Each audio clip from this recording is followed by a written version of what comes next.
Good morning! Good morning! Pakibati naman yung katabi mo na good morning!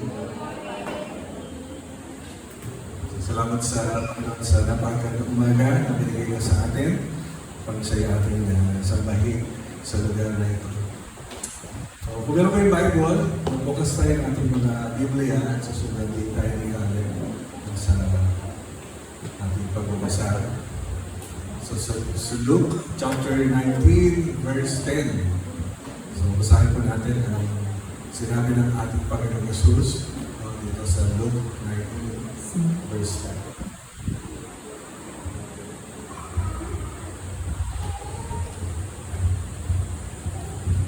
Sige nga po, sabay-sabay natin basahin. For the Son of Man came to seek and to save what was lost. Sino po tinutukoy dito? Ang ating Panginoong Jesus. Diba? The Son of Man. Isa po ito sa paboritong title ng ating Panginoon. Ang pagiging anak ng tao. Son of Man. Kasi nga, siya bilang Diyos ay nagkatawang tao na upang tayo ay kanyang maabot. Para tayo ay kanyang mailigtas. Kaya sabi po dito sa lata, siya ay naparito upang tayo hanapin at para tayo ay ligtas. Ang lahat ng mga naliligaw, lahat ng naliligaw. So, yun po ay pangunahin sa ating buhay bilang mga mananampalataya na naranasan natin na tayo ay makakilala sa ating Panginoon. At ngayon naman, tayo po ay nais na Panginoon ay gamitin yan para din sa mga tao na naliligaw.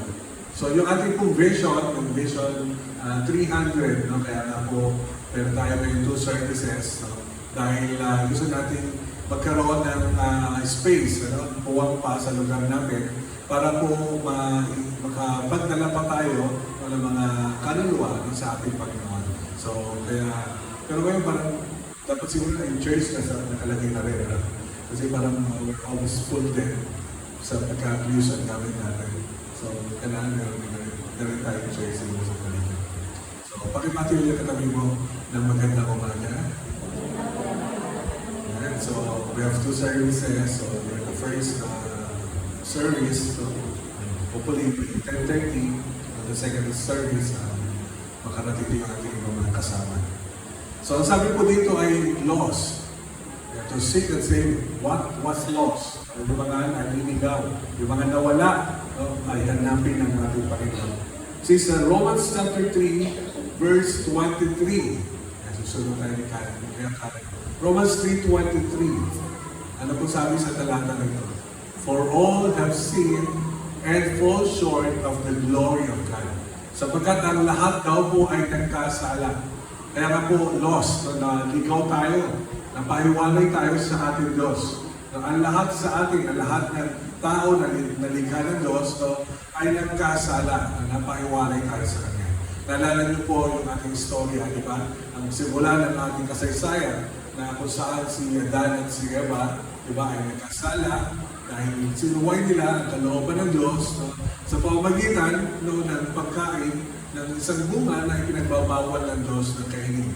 Ang bunga ng kaalaman ng mabuti at masama. So ito ay isang uri ng pagsubok para sa kanila, di ba?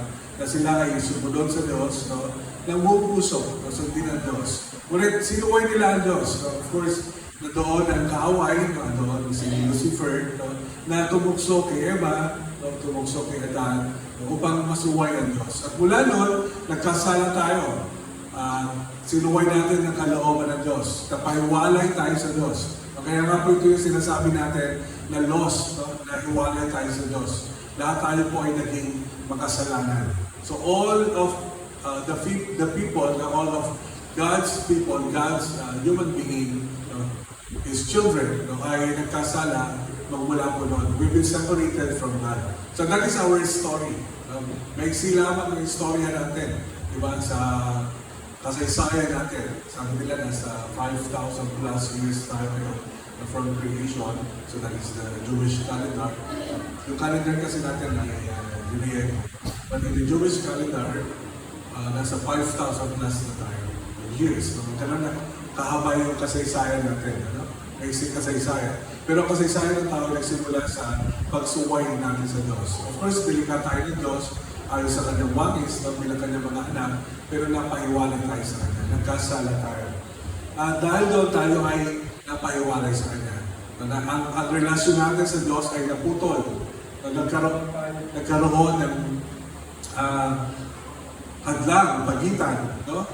Pagkaputol doon sa relasyon natin sa Diyos, na-separate ang tao magmula sa Diyos. At ang bunga nito, di ba, pinalabas si Adan at si Eva sa Garden of Eden, upang hindi na nila makain yung bunga ng buhay, upang sa gayon ay magkaroon ng pag-asa ang tao, no, na hindi siya mabubuhay pag walang hanggan bilang makasalanan, kundi hindi na nakain yung bunga ng buhay, no, upang sa gayon ay darating yung araw na siya mamamatay, no, at magkakaroon uli ng panibagong buhay. At yun ang nga yung lugar para ang Panginoong Jesus ay pumarito, no, para tayo ay tumusin.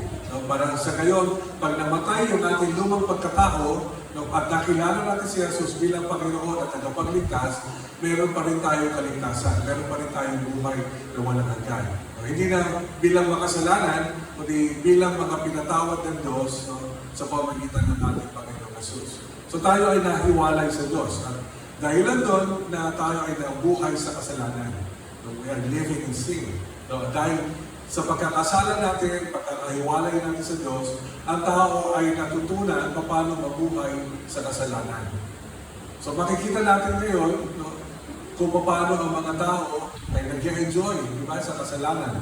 Na kahit ang may ginagawa kasalanan, parang ayos lang, okay lang, di ba?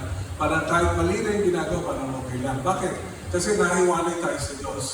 Napahiwalay tayo sa Kanya, at dahil na doon, naputol yung ating relasyon sa Kanya, at dahil doon ang tao ay namuhay na sa pagkakasala. Hindi ko alam kung ano ang istorya natin. Pero lahat tayo, sabi nga sa binasa natin, for all have sinned, lahat tayo ay nagkasala. Yung sinasabi natin na mali, pagsisinungaling, hindi mo pag ginagawa, no, ay isang kasalanan na. Dahil sinabi mo, inisip mo, labanan ang puso mo. Diba sabi ng Panginoong Jesus, na sino mang tumingin sa isang babae na may kahalayan, no, ay nangalong niya na. Sabihin, nasa isip niya pa lamang, nagkakasala na siya. Hindi niya pa nagagawa yung act of adultery, no, pero iniisip niya pa lang, no, ay nagkasala na siya. Bakit? Kasi yun yung likas na pagiging makasalanan natin. So, kahit iniisip pa lang natin, no, tayo ay nagkakasala na. So, napahiwalay tayo sa Diyos na we're living in sin. Yan po ang itsura ng tao.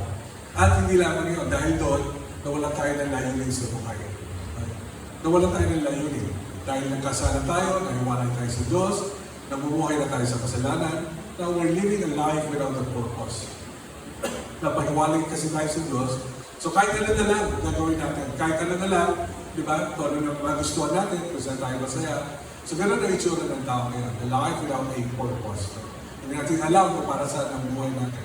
Hindi natin alam, no, na nabubuhay na tayo, naghiwalay sa Diyos, no, at gumagawa tayo ng mga kasalanan, no, at walang layunin ang ating mga buhay. Hindi, alam mo na, no, hindi lang tayo narito para kumita ng pera, magpapera, meron pa mas matakas na layunin para sa buhay na. So, yung po yung sinasabi that we are lost. We have been lost. Napahiwalay tayo sa Diyos. Naligaw tayo ng landas. Nagkanya-kanya tayo ng landas natin. So, ito yung pinuntahan ng ating Panginoong Jesus. Kaya siya naparito. Sa sitwasyon ng tao na napahiwalay sa Diyos. Na napahiwalay sa Diyos. So, pero may layunin siya. Di ba? Sabi niya, let's go back to Luke. The matter verse, Luke 19:10. Sabi doon, He came, the Son of Man came to seek and to save the lost. So, He came to seek. Hanapin tayo. Hanapin tayo. Yung mga naligaw ng landas ay hanapin ng Diyos. Diba? Napakaganda. Naparito ang Panginoong Jesus para hanapin niya ang mga naligaw ng landas. So, Luke chapter 15, let's read this scripture, no? 15, verses 1 to 7. So, sunod natin itong basahin nito. Luke 15, 1 to 7. Now, in tax collectors and sinners, the tax collectors and sinners were all gathering around to hear Him. So, ang Panginoong Jesus, no, He was teaching, tuturo siya, so nangangaral siya. So, yung mga tax collectors, no, yung mga, sabi na, sinners, ng mga makasalanan, no, ay nag-ipon-ipon, no, sa paligid niya at nakikinig sa ating Panginoon Jesus, no, yung mga makasalanan. So sabi niya, quote-and-quote sinners. Sabi, nilahat na, no, lahat na ng mga makasalanan. Kasi nga naligaw tayo ng landas. So ang tao ay nagkasala, di ba? So tayo na iwalay sa Diyos. So ang lahat ng mga makasalanan ay nakikinig sa ating Panginoon. Verse 2, but the Pharisees and the teachers of the law muttered. So nagbulong-bulungan yung mga Pariseo. No? Ang mga Pariseo po ay mga, alam mo na, sila po yung mga Hudyo, no, na namumuhay sa ayon sa kagustuhan ng Diyos, ayon sa batas. No? So sila yung may alam tungkol sa kasulatan, no? And the teachers, no, yung mga nagtuturo ng kasulatan sa Diyos, so nagbulong-bulungan sila kasi nakita nila yung mga makasalanan na nasa paligid ng ating Panginoon. Sabi nila, this man welcomes sinners and eats with them.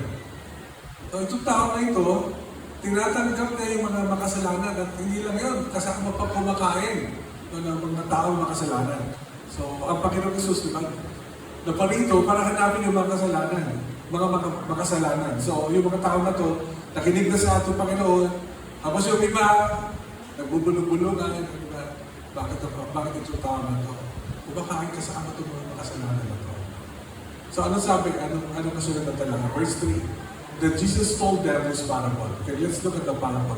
Suppose one of you has 100 sheep. Sino sa inyo mayroong 100 na tupa? Kung meron sa inyo 100 na tupa at nawala yung isa and loses one of them, does he not leave the 99 in the open country and go after the lost sheep until he finds it? Sino sa inyo mayroong mga alagang tupa, no, na 100, halimbawa, sabi niya, no, at nawala yung isa, at naiwan yung 100, nawala yung isa, naiwan yung 99, hindi niya mahahanapin yung isa na nawala. Grabe yung nasa puso ng Lord. No? He came to seek the lost. He came to seek. Naparito siya para hanapin ang mga naligaw. So yun yung nasa puso ng Panginoon. Habang nakikinig sa Kanya itong mga makasalanan na nasa paligid niya, habang siya ay nagme-mensahe, nagpapaliwanag tungkol sa pag-ibig ng Diyos, diba? May mga kumukontra sa paligid, bakit itong tao ito na tinatanggap ang mga makasalanan na ito? So sabi ng Panginoon, kung kayo ba may alagang tupa, pag nawala yung isa, hindi niyo ba hahanapin? Hindi niyo ba hahanapin? Sige, ganun ang pagtingin sa atin ng Diyos. Ganun ang pagtingin niya sa atin. Na tayo ng mga makasalanan na napahiwalay sa Kanya, hinahanap niya tayo. So He is seeking for us. He is seeking for humanity. No, sa mga makasalanan. Hindi ba siya maghahanap, no, and go after the lost sheep until He finds it? Hindi ba hahanapin niya yun, pupunta siya sa open field, ibig sabihin, hindi niya alam kung saan niya hahanapin, no, pero magpapagod siya, no, sa paghahanap. Hindi siya hihinto, hindi siya susuko hanggang hindi niya nakikita yung nawawala ng tupa. Grabe, ang pagsabi sa katabi mo, ang isa ka doon. Diba isa tayo doon? We've been lost. We've been lost. Bago tayo nakakilala sa Panginoon. Ako po, I was a fourth year high school student. Alam mo na story ko. Nag-aaral ako sa PCU, Philippine Christian University. Fourth year high school na ako, na at the peak of my rebellion, nang nakilala ko kasi ng Panginoon. Kaya lagi ko itong pinapatotoo.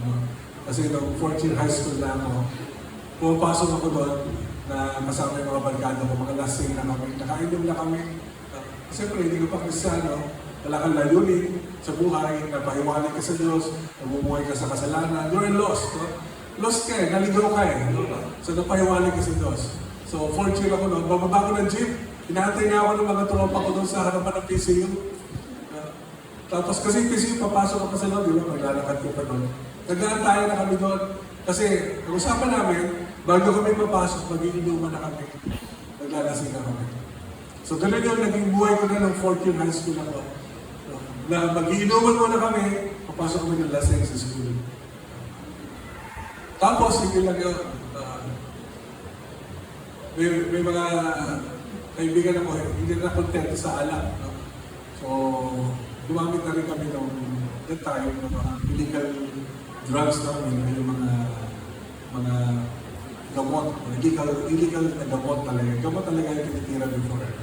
So, hindi na inabot yung mga kabataan. So, yung mga cough syrup, yung mga Valium, iba yung pag-inom mo, iba na yung pakiramdam mo, mahahay ka, tapos ako namin, susundutin mo na isang boting beer, di ba ta? Kasabay mo dito, kahilahin ko. Kapag sinundot mo na yun ang isang boting beer, dalawang boting beer, lumilipad ka na nun. No? Ang sarap na lang pakiramdam mo. Pwede ka na kumanta na kahit na napakataas, no? Hindi mo kinakatakutan na pipiyo ka. No? Kasi high ka eh, no? High ka.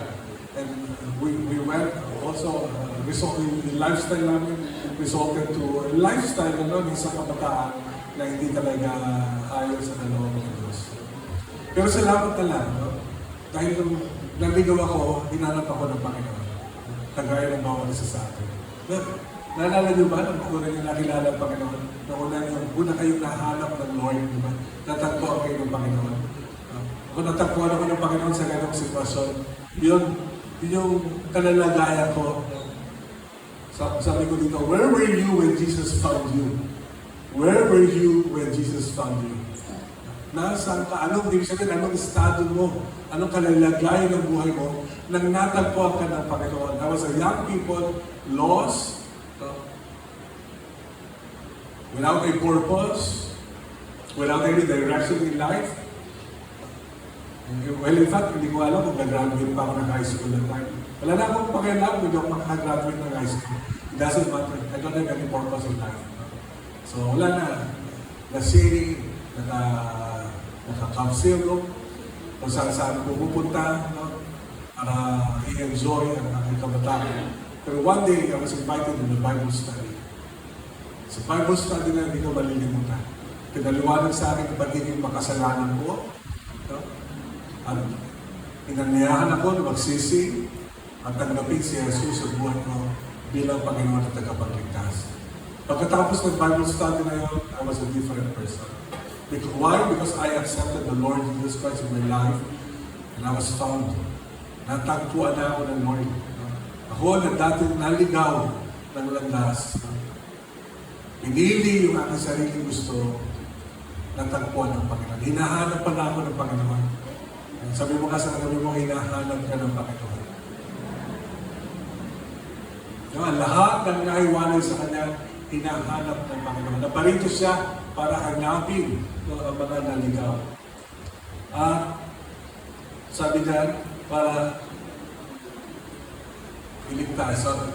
Tapusin lang natin after verse 7.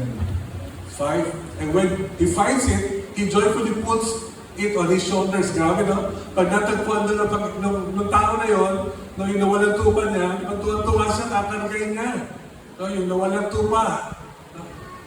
Dahil na, iniwan niya yung 99 na tupa, no, hindi naman naligaw, pero yung kagalakan niya doon sa isang naligaw, no, hindi ba ipaliwanag? No? Kakargayin niya doon yung tupa, lalagay niya sa balikat niya. No? Kakargahin niya yung pauwi. Kasi yung naligaw, natagpuan niya. Verse 6, ano sabi dito? And goes home. Then he calls his friends and neighbors together and says, rejoice with me, I found my lost sheep. Diba? Pupunta siya sa mga kapitbahay daw, mga kaibigan. Magsaya tayo, natagpuan ko yung tupa ko na nawawala. Diba? Tuwa-tuwa ka. Diba gano'n din tayo pag may nawala tayong gamit? Diba, Ate Haji? Ang limit na nawawala ng gamit sa Ate Haji. Yung galang iba, hindi na nakita. No, pero pag nakita mo yung nawala, di ba, nagamit mo, di ba tuwa ka, kinukwento mo sa iba, no, yung kagalakan mo. The same way, no, pagka daw tayo, no, naligaw, no, ay natagpuan ng Panginoon. Verse 7, I tell you that in the same way, there will be more rejoicing in heaven over one sinner who repents than over 99 righteous persons who do not need to repent. Palagi kong pinatatabahan ng mga Pariseyo, di ba, na kumukontra kung bakit yung mga makasalanan ay tinatanggap na natin Panginoon Jesus. So, they're righteous in their sight. Kasi ang tingin nila, hindi nila kailangan ng Diyos. So, ito mga makasalanan na lumalapit sa Panginoon, nakikinig sa Panginoon, so ito yung nangangailangan sa Kanya. So, kaya nga sabi ng Panginoon, hindi ba, gano'n na lang yung kagalakan sa kalangitan kapag ang isang makasalanan ay nagsisisi. Nagsisisi. Okay, ano kasunod dito? They will seek us, and then, let's go back in our verse, no? 19, Luke 19:10. And He will not only seek us, He will also save us. Diba? Ganda. He will also save us. Hanapin ka ng Panginoon, hanapin ka niya, at para ikaw ay magkaroon ng kaligtasan. Nang tinanggap mo si Jesus bilang Panginoon at sariling tagapagligtas, nagsisika sa iyong mga kasalanan, kung saan ka man natagpuan ng Panginoon, anuman ang iyong kalalagayan bilang mga kasalanan, kung ikaw ay nagsisi, pinatawad ka ng Panginoon sa iyong mga kasalanan. At binigyan ka niya ng kaligtasan, binigyan ka niya ng buhay na walang hanggan. Ligtas ka na. Pakisabi sa tabi mo, ligtas ka na. Kasi kung hindi ganoon, nawala ng kabuluhan ng pagpunta ng ating Panginoon. He came to seek, not only to seek, but to save us. Meron tayong Savior. Meron tayong tagapagligtas. No? Si Jesus ang ating tagapagligtas. Hindi po ang reliyon, hindi kung sino mang tao, kung sino ang santo, no? Kundi ang ating Panginoong Jesus lang ang tagapagligtas. Kung si Jesus ay kikilalanin mo bilang Panginoon mo sa buhay mo, ikaw ay tatanggap ng kaligtasan. Yun ang inaantay ng Panginoon sa atin. Nakilalanin natin siya bilang ating Panginoon. Na siyang naghanap sa atin, namatay para sa atin, upang sa ganoon ay magkaroon tayo ng kaligtasan. At sino mang nanampalataya sa Kanya, ay pinagkalooban na ng karapatan, maging anak ng Diyos. Pakisabi sa katabi mo, anak ka na ng Diyos. At meron ka ng kaligtasan. Ligtas ka na, nung tinanggap mo si Jesus. Bakit? Kasi pinatawad ka sa iyong mga kasalanan, binigyan ka nila ng kapatawaran at kaligtasan ng buhay na walang hanggan. Anak ka na ng Diyos. And the Spirit, when you receive Christ, yung banal na Espiritu niya tatanggapin mo, at yung banal na Espiritu niya mangungusap sa iyo. Alam mo na na napatawad ka na. Alam mo na na anak ka na ng Diyos. Alam mo na ba yun? Is the Spirit speaking to you, bearing witness in your spirit that you are now a child of God. You are a child of God now. Anak ka na ng Diyos ngayon. And that Spirit, the Holy Spirit will witness in our hearts. Sasalita siya sa atin na tayo ay anak na ng Diyos. Amen? So, napakaganda, di ba? Naparito ang Panginoon. Hanapin niyo tayo at iligtas na tayo. Magmula sa ating kalalagayan bilang mga makasalanan. But you know, Jesus is also sending us. Si Jesus din po ay inuutusan tayo, pinahahayon tayo para hanapin din yung iba pa na naliligaw. Yung one na naliligaw. Out of the 100 ships, we have to seek for that one. Who is that one? Who is that one? Sino yung isang yun sa buhay mo? Sabi ni Paul sa Romans chapter 10, verses 11 to 15. As the scripture says, anyone who trusts in Him will never be put to shame. Sino man nagtitiwala sa Kanya, hindi na po mapapaya. Kasi meron ka ng kaligtasan. Si Jesus na nasa sa atin. Si Jesus ang nakikita sa atin. Verse 11. 12. For there is no difference between Jew and Gentile. The same Lord is Lord of all, and richly blesses all who call on Him. So, wala na Hudyo, wala na Gentil. So, tayo ngayon na ay mga anak na ng Diyos. Pinagpapalay na tayo. Verse 13. For everyone who calls on the name of the Lord will be saved. May kaligtasan. Diba? Ito yung pangako sa atin. Sino man tumatawag kay Jesus ay maliligtas. Meron na tayong kaligtasan. Sino man tumatawag sa atin. But sabi ni Paul in verse 14, how? Then, pero paano sabi niya? Can they call on the one they have not believed in? Pwede ba sila tumawag sa isang Panginoon na hindi pa nila nakilala, hindi pa nila pinanampalatayanan? And how can they believe in the one whom they have not heard? Paano sila maniniwala sa isang Panginoon na hindi pa nila narinig? Kung sino? No? Kung sino siya? And how they can hear without someone preaching to them? Paano naman nila maririnig kung walang magsasalita sa kanila? Kung walang magpapang-aral sa kanila? Pangangaral sa kanila. Verse 15. And how can they preach unless they are sent? As it is written, how beautiful are the feet of those who bring good news. So, I sent you so that you can preach, so that the people can hear, so that when they hear, they will believe, and when they believe, they will call on the name of our Lord. So I sent you. Sabi mo sa katabi mo, sinusubo ka. May sinisend, di ba lang yung Tagalog? Tagalog yun ba? Sinusubo ka. Pinapahayo ka. Inuutosan ka. So that you can preach, para ikaw ay mag-aral, para ang tao ay makarinig, para pagka sila ay nakarinig, ang daw maunawaan nila kung sino si Jesus, at upang sa gayon, sila ay tumawag sa ating Panginoon. At pag sila ay tumawag sa Panginoon, ano pong sabi, sila ay maliligtas. Pero kailangan, meron magsalita, meron mangaral. So, in our journey as a church, dumating po tayo sa point na gusto natin, dahil gusto natin sundin ang gusto ng Lord na magdala pa ng maraming kaluluwa sa Kanya. So, kaya, hindi man madali na magkaroon tayo ng dalawang pagsamba, magwahiwalay tayo, diba? Mag-minis natin yung iba sa second service. Magkikita naman tayo sa iba nila. Ang Sunday naman ay 2 oras lang. 1.5 hour na lang tayo, kaya medyo madali na ako. So, makikita pa rin naman tayo. Pero ang intention natin, upang sa ngayon ay makapagdala pa tayo ng maraming naliligaw sa Panginoon. Marami pa pong naliligaw. There are many who are lost, but we are sent now to find them. Tayo na po ngayon ang sinusugo para hanapin ang mga naliligaw. Para makilala din nila kung sino ang Panginoon. So I encourage you, sino yung kilala mo?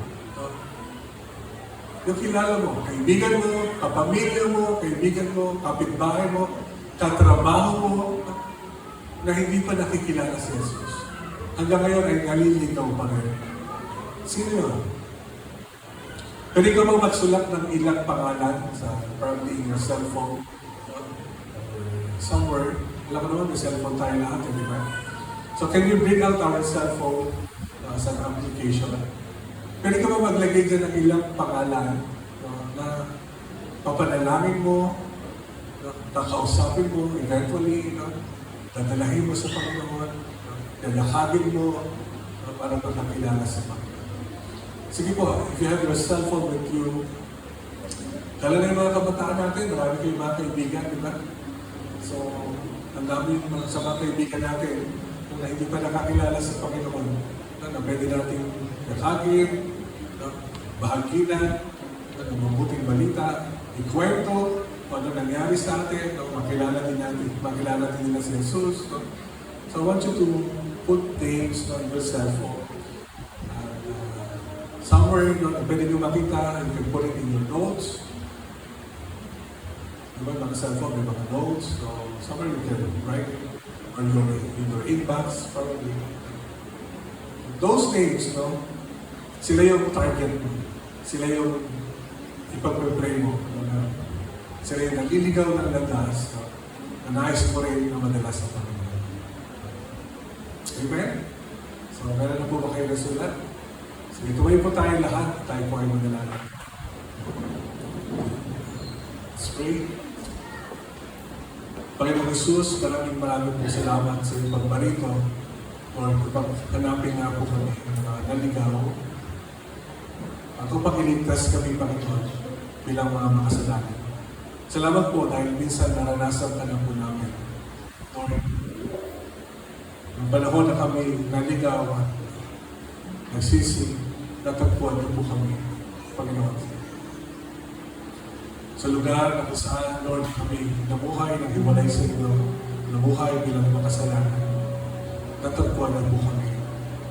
At ngayon, Panginoon, kami naman po, Lord, ang nais mo, Lord, na maghanap sa iba pang mga tupa na naliligaw, Panginoon. Lord, dalangin niyo po. Marami mga mahal sa buhay, marami mga kaibigan, kaklase, katrabaho, kapitbahay. Makita po namin sila sa kanilang tunay na kanalagayan na mga naliligaw at nangangailangan ng tagapagligtas. Panginoon, tulungan niyo po bawat isa sa amin na magkwento, magsalita, Panginoon. May pakilala ka sa kanila. At magdala din namin sila, Panginoon, sa iyong kaharian. Katulad po na nangyari sa buhay po namin. Salamat po, Ama. Dalahin ko, Lord. Muli po, patuloy na kami papakunahan at gamitin ang aming mga buhay para sa iyong paghahari, Panginoon. At sa patuloy pa, Panginoon, na pag-abot ang kaluluwa para sa iyong kaharian. Salamat po, Ama. Salamat sa iyong paalala sa amin ngayong umaga. Salamat sa iyong mga salita. Kung aming sama panalangin sa pangalan mo ng Panginoon Jesus. Amen.